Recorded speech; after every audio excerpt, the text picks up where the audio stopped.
الحمدللہ رب العالمین والصلاة والسلام علی اشرف الانبیاء والمرسلین اما بعد فاعوذ باللہ من الشیطان الرجیم بسم اللہ الرحمن الرحیم اللہم صلی علی سیدنا رسول اللہ وعلی آلہ وصحبہ وبارک وسلم۔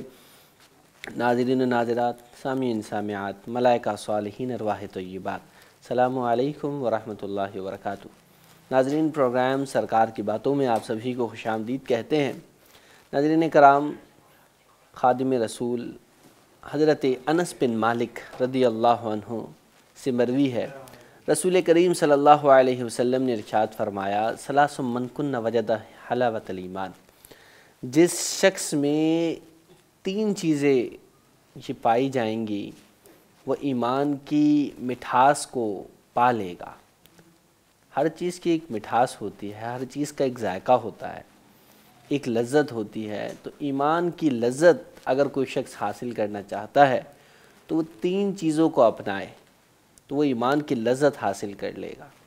آپ دیکھتے ہیں کہ کوئی کھانا ہو، اگر وہ اس پہ نمک کم ہو یا دیگر کوئی مسالے کم ہو تو آپ کھانا تو اس کو کہیں گے، آپ اس کھانے کے وہ مزے نہیں لے سکتے، آپ اس کھانے کو اس طرح لطف لے کر نہیں کھا سکتے۔ لیکن اگر اس میں تمام چیزیں پوری ہوں، اس میں نمک بھی پورا ہو، اس میں وہ مسالے بھی پورے ہوں، تو پھر آپ اس کھانے کا ذائقہ الگ بڑھ جاتا ہے۔ اسی طرح ایمان کے بھی ذائقے ہیں، ایمان کا بھی لطف ہے۔ تو تین چیزیں، صرف اور صرف تین چیزیں، زیادہ چیزیں بھی نہیں، حضور نے فرمایا جس میں یہ تین چیزیں ہوں گی وہ ایمان کی مٹھاس کو، ایمان کے لطف کو، ذائقے کو پا لے گا۔ اور وہ تین چیزیں کیا ہیں؟ پہلی چیز آپ علیہ الصلوۃ والسلام نے ارشاد فرمائی کہ ان یکون اللہ ورسولہ احب الیہ مما سواہما، کہ اللہ اور اس کا رسول اسے ہر شے سے زیادہ محبوب ہوں، ہر شے سے زیادہ وہ اللہ اور رسول سے محبت کرے۔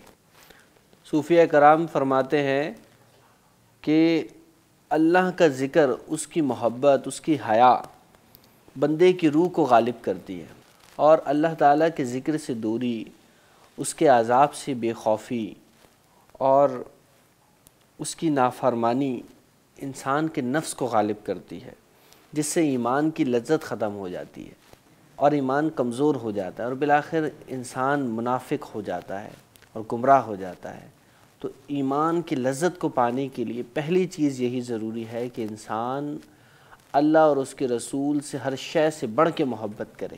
پہلی چیز کو اگر آپ اچھی طرح سمجھنا چاہیں تو یوں سمجھیں کہ اللہ کی اللہ تعالیٰ نے جو احکامات ارشاد فرمائے ان پر بندہ عمل کرے اور اپنی خواہش کو ترک کر دے۔ رسول کریم صلی اللہ علیہ وسلم کے ارشادات کے مقابلے میں، حضور کی بات کے آ جانے کے مقابلے میں اپنی کوئی بات اور اپنی خواہش کو ترک کرے اور ان کی بات کو، اپنے رسوم و رواج کو حضور پر کی بات پر، اللہ کی بات پر ترجیح دے، یہ اللہ اور اس کے رسول سے محبت ہے، اور پھر اس کا صلہ ایمان کی لذت کا مل جانا ہے۔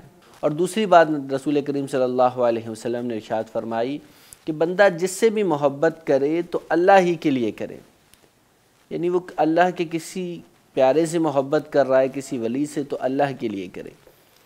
اگر کسی کو کچھ عطا کر رہا ہے تو اللہ کے لیے کرے، کسی سے کچھ روک رہا ہے تو اللہ کے لیے یہ عمل ہو، اس کے عمل اللہ کے لیے ہو جائے، بندے سے تعلق، رشتہ واسطہ اللہ کے لیے ہو جائے، تو وہ ایمان کی لذت کو پا لے گا۔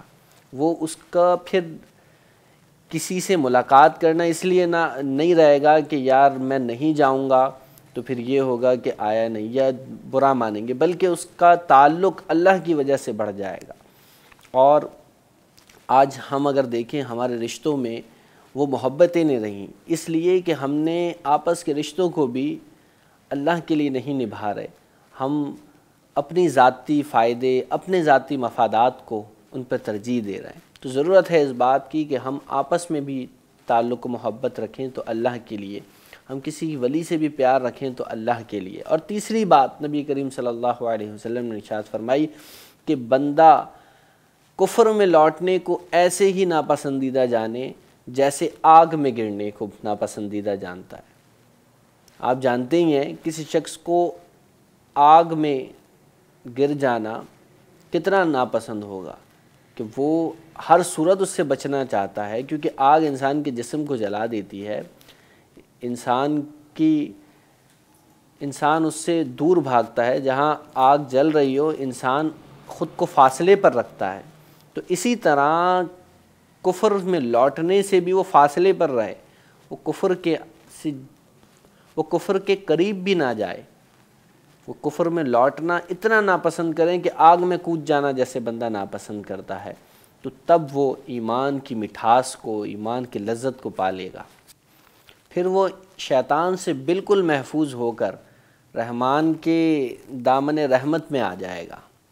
اللہ تعالیٰ نے انسان میں محبت بھی رکھی ہے اور نفرت بھی رکھی ہے، تو محبت اللہ اور اس کے رسول کے لیے ہو اور اللہ اور اس کے رسول کے حکم پر ہو، اور نفرت انسان کی شیطان کے ساتھ بڑھے، یہی انسان کی زندگی کا مقصد ہونا چاہیے۔ ناظرین کرام، ایسی ہی پیاری پیاری باتوں کو سیکھنے کے لیے آپ اس کتاب حدیث رسول کے رشد و ہدایت کو ضرور مطالعے میں لائیے۔ اسے ادارے کے مکتب سے حاصل کیا جا سکتا ہے۔ اپنے میزبان رضا محمود المہدوی کو اجازت دیجیے، پھر ملاقات ہوگی سرکار علیہ الصلاۃ والسلام کی ایک نئی بات کے ساتھ۔ تب تک کے لیے اللہ حافظ۔